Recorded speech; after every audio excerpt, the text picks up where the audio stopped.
Specifically जे कोण शेळीपालन करण्यासाठी उत्सुक आहेत त्यांनी खूप चांगला प्रतिसाद दिलेला आहे। तर जे काय मी नवनवीन इथे व्हिडिओ अपलोड करत आहे, जसं की शेळीपालन, चारा, शेड खर्च किंवा त्याच्यासाठीची बांधणी, कोणत्या शेळ्या आहेत किंवा त्यांचं नियोजन कसं आहे, हे तर सर्व काही माहिती असणारे व्हिडिओ मी अपलोड केलेले आहेत आणि बरेचसे बांधव ते व्हिडिओ बघून त्यांनी चांगला प्रतिसाद दिलेला आहे आणि काही जणांनी कमेंट पण केलेले आहेत आणि जो कोणी कमेंट करत आहे त्याला आम्ही उत्तर द्यायचा पण प्रयत्न करत आहोत।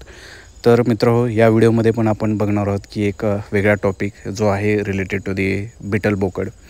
तर आम्ही पण इथे शेडमध्ये वेगवेगळ्या शेळ्यांसाठी ट्राय केलं होतं की जसे गावरान शेळ्या, उस्मानाबादी शेळ्या, शिरोई टाईप शेळ्या आणि बिटल बोकड। तर एकंदरीतच आम्हाला कोणत्या ह्याच्यातून काय झालं आणि आम्ही शेवटी बिटल बोकडकडे काय गेलो त्याची माहिती द्यायचा प्रयत्न केला आहे। आणि मित्रहो, याच्यामध्ये जे काय मी पॉईंट्स मेन्शन केले जसं की शेड खर्च, शेड लांबी, रुंदी, साईज, हिरवा चारा, सुका चारा आणि इतर काही सर्व गोष्टी, तर या सर्वची माहिती मी व्हिडिओच्या अधूनमधून आणि शेवटीही दिलेली आहे। तर तुम्हाला सर्व समजण्यासाठी हा व्हिडिओ शेवटपर्यंत बघावा लागेल।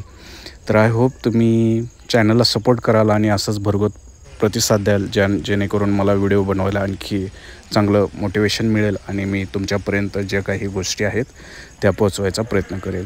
तर त्यासाठी तुमचा एक सपोर्ट असणं गरजेचं आहे आणि तुम्ही जेवढे काही कमेंट कराल, क्वेश्चन विचाराल, तेवढं आमच्यासाठी एक मोटिवेशन म्हणून असणार आहे।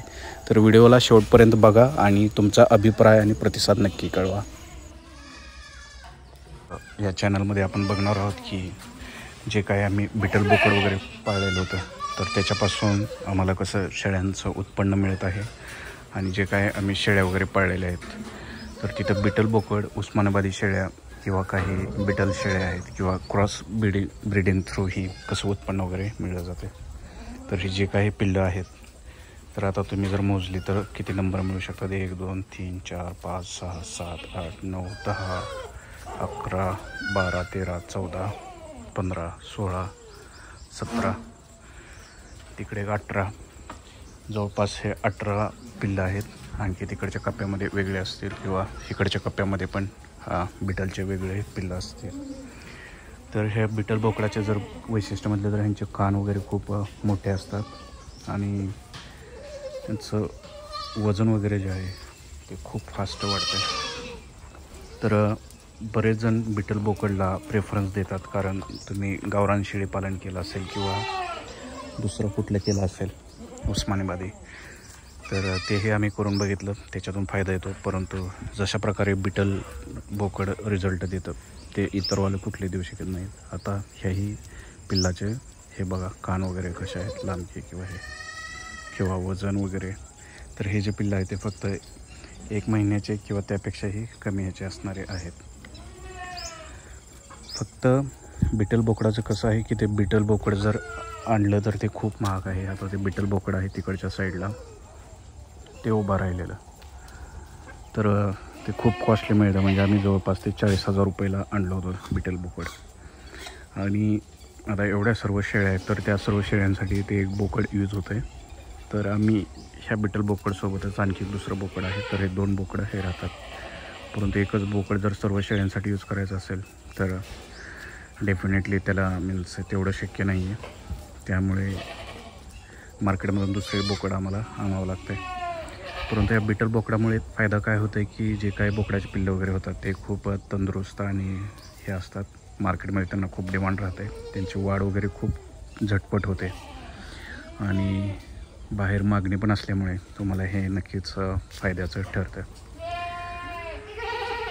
बिटल बोकडचे असे खूप सारे फायदे आहेत, परंतु त्याचा थोडासा तोटाही असा आहे की कधीकधी एका शेळीला फक्त 2च पिल्ले होतात किंवा 1च पिल्लं होतं, क्वचित 3 किंवा 4 पिल्ले होतात। आणि समजा जरी 3 किंवा 4 पिल्लं झाले मित्रांनो तरी ते धोकादायक असतं, कारण एक शेळी तेवढं दूध वगैरे देत नाही, तर शेळी पण तेवढं सक्षम पाहिजे दूध वगैरे द्यायला, तरच ते हे होतं आहे। पण जरी एका शेळीला 2 किंवा 3 पिल्ले झाली ना तरी तुम्हाला खूप हे परवडणार राहते। आता हे जे काही आम्ही बोकडं आहेत ते 3 ते 4 महिने किंवा 5 महिने सांभाळतं, त्याच्यानंतर हे बोकडं वजन काट्यावरती वजन करून दिलं जातं। आणि तुम्हाला तर माहीत आहे की सध्या सिच्युएशन कशी आहे, मटणाचे भाव वगैरे किंवा बोकड जे कोणी शेळीपालनासाठी करत असेल त्याला किती डिमांड वगैरे आहे। तर 3 ते 4 महिन्यामध्येच एका बोकड म्हणजे जवळपास त्याची रेंज आम्ही कमीत कमी 10,000 रुपये होईपर्यंत ठेवतो. मीन्स त्या लेवलला आम्ही वजन वगैरे वाढवतो आणि त्याच्यानंतरच ते विकलं जातं. तर तेव्हाच ते परवडतं आणि याच्यातून नफा वगैरे जातो. तर मित्रांनो, बऱ्याच जणांना प्रश्न हाही असेल की एवढ्या शेळ्या वगैरे आहेत, तर ह्याच्यासाठी चाऱ्याचं वगैरे कसं नियोजन केलं आहे किंवा काय. तर मित्रांनो, मी एक व्हिडिओ अपलोड केला, एक नाही असे जवळपास खूप व्हिडिओ आहेत. आणि एका व्हिडिओमध्ये मी माहिती दिलेली की मी कसं सुबावळ केलं आहे किंवा गिनीगोड लावला आहे, दुधी गवत लावले, मका लावले. तर त्याची सर्व A to Z माहिती सांगली. तर तुम्ही चॅनलला या सबस्क्राईब करा, लाईक करा व्हिडिओला किंवा चॅनलमध्ये जाऊन तिथे ते व्हिडिओज बघा. कारण यूट्यूबचा अल्गोरिदम हे व्हिडिओ सगळीकडेच पसरवत नाही आहे. त्यामुळे कधीकधी मला जो पाहिजे तो कंटेंट तुमच्यापर्यंत येत नाही. किंवा मग बरेचसे माझे मित्र कमेंट करतात की तुमचं शेडचं हे सांगा, खर्च सांगा, साईज सांगा, किंवा किती शेळ्या आहेत सांगा, किंवा किती चारा लावला आहे, किंवा हिरवा चाऱ्याचं नियोजन कसं केलं आहे सांगा, आणि बरंचसं काही. तर काही जे रेग्युलर व्हिडिओ बघणारे बांधव आहेत, मग त्यांना हे वाटतं की मी तोच व्हिडिओ परत अपलोड करत आहे, तीच माहिती सांगत आहे. तर असं व्हायला कामा नाही. त्यामुळे मी म्हणतो की तुम्ही पाठीमागचे पण व्हिडिओ बघा. डेफिनेटली हे व्हिडिओ बनवण्यासाठी आम्हाला एफर्ट्स घ्यावे लागतात हे त्याच्यामुळे तुमचं पण याच्यामध्ये सहयोग महत्त्वाचा आहे. आणि तुम्ही जेवढे जास्त कमेंट कराल, क्वेश्चन्स विचाराल किंवा तुमचे काही मते मांडाल किंवा बोलाल, तेवढं आपण याच्यावर हितगुज करू आणि वेगवेगळ्या समस्या किंवा क्वेश्चन्स असतील त्याच्यावरती सोल्युशन वगैरे काढूयात. तर तुमच्याकडे तुम्ही कुठल्या प्रकारच्या शेळ्या वापरता, कसं नियोजन आहे, शेड वगैरे तुमच्याकडे कसं आहे, तुम्ही कितीपर्यंत बोकड विकता वजन झाल्यावर, की कसं की तुम्ही वजन काटा करून हे करता. तर मित्र, आम्ही काही वेळा शेळ्या किंवा बोकड हे मुंडीमच्या बाजारामध्ये नेऊन विकतो. तर मी तिथला एक व्हिडिओ काढेन. ज्यावेळेस व्यापारी ते तुमच्याकडून हे घेतात बोकड वगैरे, तर त्यावेळेस तुमच्याकडे काही फसवणूक होते का, किंवा तुम्ही कसं त्यांच्याशी हँडल वगैरे करता, त्याची सर्व माहिती देणारे व्हिडिओ मी काढेन. फक्त विनंती एकच आहे की तुम्ही चॅनलला जास्तीत जास्त लोकांपर्यंत पोचवा. कारण बाकीचे पण शेळीपालन करणारे बरेचसे यूट्यूबर आहेत आणि त्यांनी जर एक व्हिडिओ अपलोड केला तर त्यांना 1 लाख व्ह्यूज येत आहेत आणि बरेच जण त्यांना कमेंट करत आहेत, शेअर करत आहेत, लाईक्स करत आहेत. तर आपल्याही चॅनलला मित्र तसं झालं पाहिजे.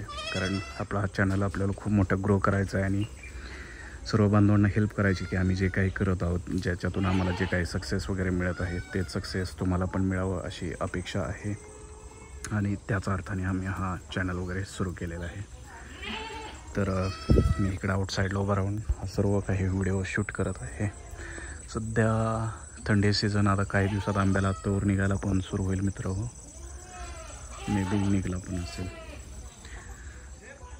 तर हा 6 मिनटाचा, जवळपास 6-7 मिनटाचा व्हिडिओ झालेला आहे आणि मला अपेक्षा आहे की तुम्हाला हे जे काही नियोजन असेल ते लाईक झालेलं असेल आणि तुम्ही हा कंटेंट जास्तीत जास्त लोकांपर्यंत पोहोचवाल. आणि त्या व्हिडिओवर माझं टार्गेट आहे की या व्हिडिओला जवळपास मित्र 1000 ते 1000 तर लाईक यायला पाहिजेत आणि हा व्हिडिओ जास्तीत जास्त लोकांपर्यंत गेला पाहिजे.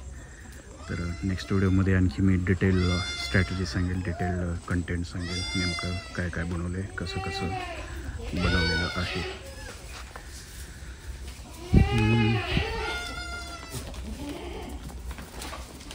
तर ही जी कॅरेट आहेत मित्र, तर छोट्या पिल्लांना इथं काय खाता वगैरे येत नाही, त्यामुळे ते कॅरेट वगैरे ठेवलं. आणि बाहेरच मका काढायला सुरू आहे, त्यामुळे सर्व शेळ्या वैरण खायची वाट बघत आहेत. कारण हा सध्या 4 वाजताचा त्यांना वैरण टाकायचा टाईम झालेला आहे.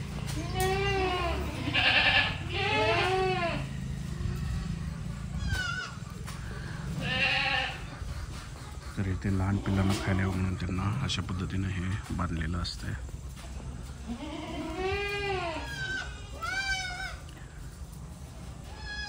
तर बघूयात किती मित्रमंडळी कमेंट करत आहेत, काय क्वेश्चन्स विचारत आहेत का, किंवा काय प्रतिसाद देत आहेत, आमचा व्हिडिओ क्वालिटी कंटेंट कसा वाटतो आहे, ह्या सर्व गोष्टीचा तुम्ही हे करा.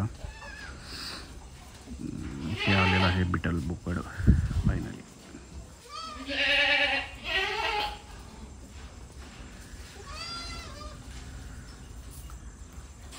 तर एक यूट्यूब कंटेंट क्रिएटर म्हणून किंवा एक तुमचं हे म्हणून मलाही तुमच्याकडून प्रतिसादाची अपेक्षा आहे.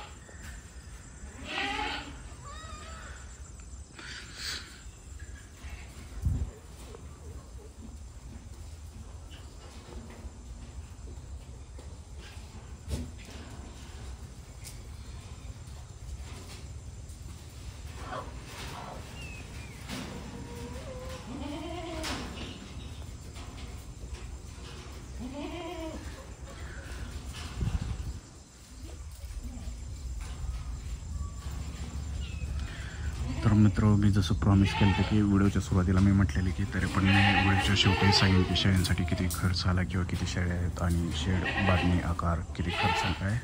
तर चला त्यावरती बोलतो. तर आमच्या शेडमध्ये जवळपास शेळ्यांची संख्या 100 ते 150 राहते. शेडसाठी आम्हाला 5 लाख रुपये खर्च आला होता. हे जे काय शेडचं जे काय पोल्स आहेत ते ओल्ड आहेत, ओके, आणि जे काय पत्रे वगैरे आहेत ते टोटली न्यू आहेत. शेडची जर अशी रुंदी बघितली इकडच्या साईडपासून इकडं तर ती आहे 90 फूट आणि शेडची जर लांबी बघितली हे खालून ते इकडं वरतीपर्यंत तर ती आहे जवळपास 120 फूट. मध्येच हे आहेत गव्हाणे वगैरे ज्याच्यातून 1 कॅरेट आरामशीर जाईल. तिथे आम्ही शेळ्यांना चारा वगैरे टाकतो आणि 2 गव्हाण्याच्या मधील अंतर त्याच्यामधून 1 गवताचा गाडा आरामशीर जाईल. तसेच मित्र, आम्ही शेळ्यांसाठी मक्यापासून हे असं मुरघास वगैरे बनवलेलं आहे. हे कुट्टीच्या मशीननं तो बारीक केला जातो. आणि मित्र, हे आहेत आमची शेळ्यांची पिल्लं जिथे आम्ही जास्त करून बिटल बोकड क्रॉसिंगसाठी वापरतो आणि हे आहेत शेळ्यांचे बिटल बोकडाची पिल्लं वगैरे. तर हे फक्त 1 महिने ते 15 दिवसाचे आहे. तर चला, सर्व कंटेंट हे झालेलं आहे. तर व्हिडिओला शेअर, लाईक, सबस्क्राईब करा. थँक्यू.